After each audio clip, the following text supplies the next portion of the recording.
Salut à tous, c'est Lado Vintage et aujourd'hui je reviens avec une palle pour le Scary Spooky Challenge.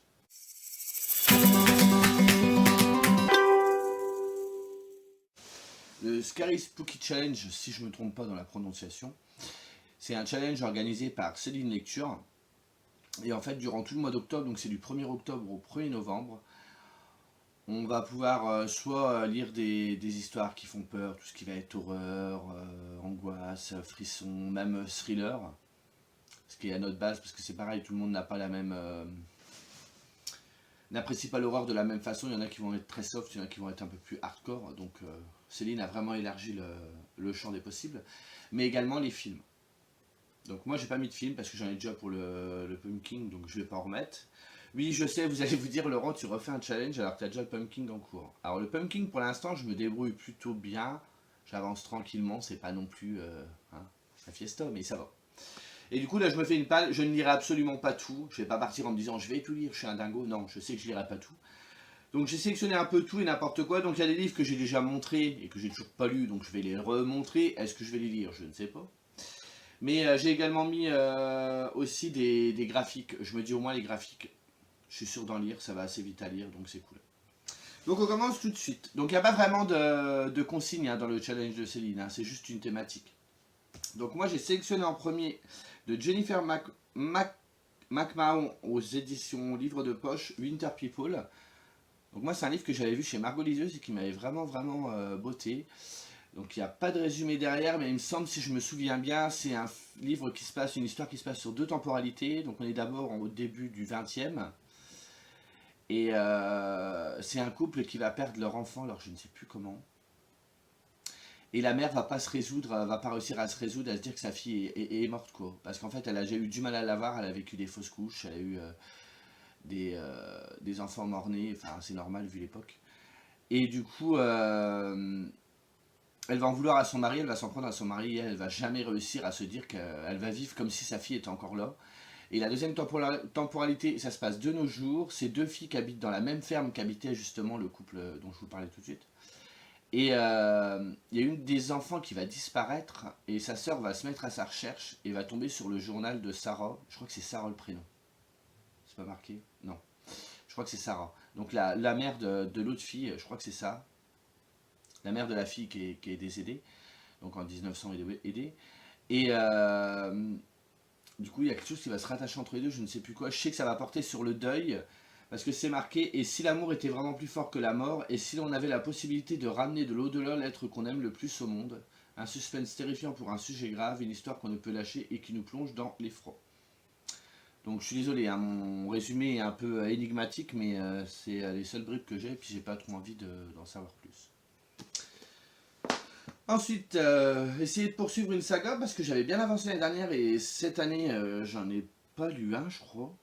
Donc c'est de Richard Mead, donc dans la collection, aux éditions de Milady, je vous dis n'importe quoi. Donc c'est Succubus Hit, donc dans la collection Beatlit, on est sur de l'urban fantasy. Moi j'avais lu les trois premiers tomes, oh là là, j'ai du mal à parler. Les trois premiers tomes et j'avais adoré, quoi. Les deux premiers étaient des coups de cœur, c'était franchement génial. Donc ici on suit Georgina Kincaid, donc je vais vous résumer le premier, forcément je vais pas vous parler du tome 4, qui est Succube la nuit et libraire le jour, donc déjà elle marque un point. Mais en fait, c'est pas quelque chose où on va suivre des démons, mais Georgina qui est succube, elle le subit plus qu'elle. Elle n'a pas vraiment le choix en fait. Parce que une succube, comme vous le savez, elle va se nourrir de l'énergie sexuelle de la personne avec qui elle couche. Et Georgina, si elle le fait pas, elle va mourir. Et en plus, elle a des comptes à rendre avec ses patrons des ténèbres ou des enfers. Enfin bref, elle peut pas faire ce qu'elle veut. Et en fait, quand on découvre Georgina qui est libraire et tout, elle peut pas se résoudre à aimer quelqu'un parce qu'en fait, quand elle va voler l'énergie de la personne, du mec avec qui elle va aussi lui enlever des années de sa vie. Donc Georgina s'est toujours refusé de se trouver quelqu'un. On apprend aussi en background un peu son passé parce que Georgina elle est assez âgée. Elle est née à l'Antiquité ou quelque chose comme ça, je ne sais plus exactement. Et dans le premier tome, voilà, elle incarne beaucoup la solitude, elle se sent vraiment très seule, c'est une femme qui est assez séduisante, tout ça, mais pas que, c'est ça qui est bien aussi, c'est qu'elle a du relief. C'est une femme qui peut vraiment s'habiller sexy, mais Georgina, elle le fait pour elle, quoi. Et ce que les gens pensent, elle s'en fout, donc elle a... Elle a ce souci de solitude, elle aimerait vraiment tomber amoureuse, mais il y a cette malédiction qui pèse sur elle en tant que succube, et elle continue à vivre comme ça, un peu dans la tristesse, dans l'attente de quelque chose qu'elle peut pas avoir. Enfin, c'est un personnage qui m'avait vraiment beaucoup touché. En plus, les tomes se suivent, donc il y a un fil rouge, plus ou moins... Enfin, déjà, on suit les personnages, la vie des personnages, donc le fil rouge, ça va être plutôt ça. Et à côté, à chaque fois, il y a une petite enquête sur le monde démoniaque et tout ça. C'était vraiment sympa. Les trois premiers étaient très différents. Mais c'est vraiment l'attachement au personnage aussi que moi qui m'avait beaucoup plu. Et le fil rouge, c'est ça, ça va être la vie personnelle de l'héroïne en fait. Donc c'était vraiment vraiment sympa. Donc à découvrir. Et je trouve que pour une fois, il y a des scènes de sexe dans celui-ci, ce qui est normal, c'est une succube. Du coup, elle se justifie beaucoup plus facilement que dans certains titres de Beatlit où c'est des culottes qui volent et des soutiens-gorge et puis des calbutes. Hein, et moi, ça me fatigue un peu. Donc vraiment, vraiment sympa. Et l'auteur, c'est celle qui a écrit Vampire Academy. Je sais qu'elle a eu un certain succès, donc moi je n'ai pas lu, mais il paraît que ça marchait plutôt bien. En troisième titre sélectionné, je vous l'ai montré il n'y a pas longtemps, c'est Stéphane Gala avec Un signe d'elle, donc aux éditions Michel Lafon. Vous savez, dans cette histoire, on suivait un jeune qui sortait avec une fille qui avait un petit peu un grain, et qui était amoureuse de lui, et elle lui a demandé, elle lui dit, bah, on n'a qu'à se suicider ensemble, et on sera amoureux éternellement, notre amour survivra à nous et tout ça. Et le moment de le faire, je sais plus comment il s'appelle, Niels, il se refuse à le faire. Il a peur, il le fait pas d'un moment, mais Stella se tue. Et elle l'avait prévenu juste avant, elle a dit si tu ne le fais pas, elle fait je reviendrai, je vais te faire la misère. Et les années passent, Niels il rencontre quelqu'un, ils font un foyer, il a un enfant, tout ça, jusqu'au jour où dans sa salle de bain, à travers la buée, il voit écrit tu as promis. Donc paranormal, tout ça, tout ça. Donc ça pourrait être très bien. En plus, il me fait très envie. Également, alors celui-là, je l'ai acheté il y a un petit moment. C'était Si tu vois le Wendigo de Christophe Lambert aux éditions Syros. Donc la couverture, je la trouve ouf. Vous voyez le dessin là?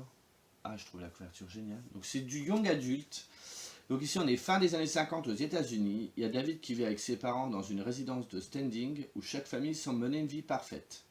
Et un soir, en rentrant chez lui, il surprend sa voisine Ruth qui marche nue sur la route, hagarde, la bouche en sang. Est-ce que Ruth est somnambule comme prétend son mari? Et il y a la petite Nelly qui a des visions prémonitoires. Alors je ne sais pas qui est la petite Nelly. Et l'épaisse forêt qui jouxte le lieu où habite David pourrait détenir quelques réponses. Donc il est assez court. Oh, 320 pages. C'est écrit assez gros. Young adulte, ça peut être sympa. Celui-ci, bon, je l'ai déjà montré 50 fois, je vous le remontre. Donc Victoria Charlton avait gardé l'œil ouvert, où elle va nous parler de plusieurs enquêtes qui parlent de disparition, de meurtre et tout ça, donc c'est du true crime. Et voilà, c'est parsemé de photos. Victoria Charlton, elle donne son avis, vous savez, c'est la fameuse youtubeuse qui est un petit peu pionnière dans le genre. Maintenant, il y en a beaucoup, hein, des chaînes de true crime, et du coup, en fait, elle refait le même style qu'elle fait sur sa chaîne. Moi, j'adore ces trucs-là, donc... j'ai le premier, j'ai le deuxième, il faut vraiment, vraiment que je m'y mette, donc je me dis que peut-être c'est l'occasion. En plus, comme c'est des affaires, il y a 15 affaires, vous savez, vous pouvez en lire une, voilà, vous prenez une demi-heure, vous lisez une affaire, puis vous lisez l'autre plus tard. Donc je me dis que sur l'étaler sur le mois d'octobre, ça peut le faire largement, quoi. Et en plus, ça ne me ralentira pas pour le pumpkin. Celui-là également que je vous ai montré cet été, que j'ai toujours pas lu, et pareil, pourtant il me fait mes envies, mais un truc de dingue. C'est Anna Caritas de Patrick Isabelle, donc Le Sacrilège, c'est chez Kenes, donc ça c'est un auteur québécois. Et ici, il y a une jeune fille qui s'appelle Maria Roberts, qui revient dans le collège Anna Caritas, et son retour semble déclencher une série d'événements bizarres. Et il y a William Walker qui croit pas à tout ça, jusqu'au jour avec ses amis, il décide d'interroger l'au-delà. Donc ils ont dû faire du spiritisme, je pense. Et il réveille quelque chose d'étrange dans la maison de Sabrina Vio. Et bientôt, la force naturelle semble s'attaquer à eux sans répit.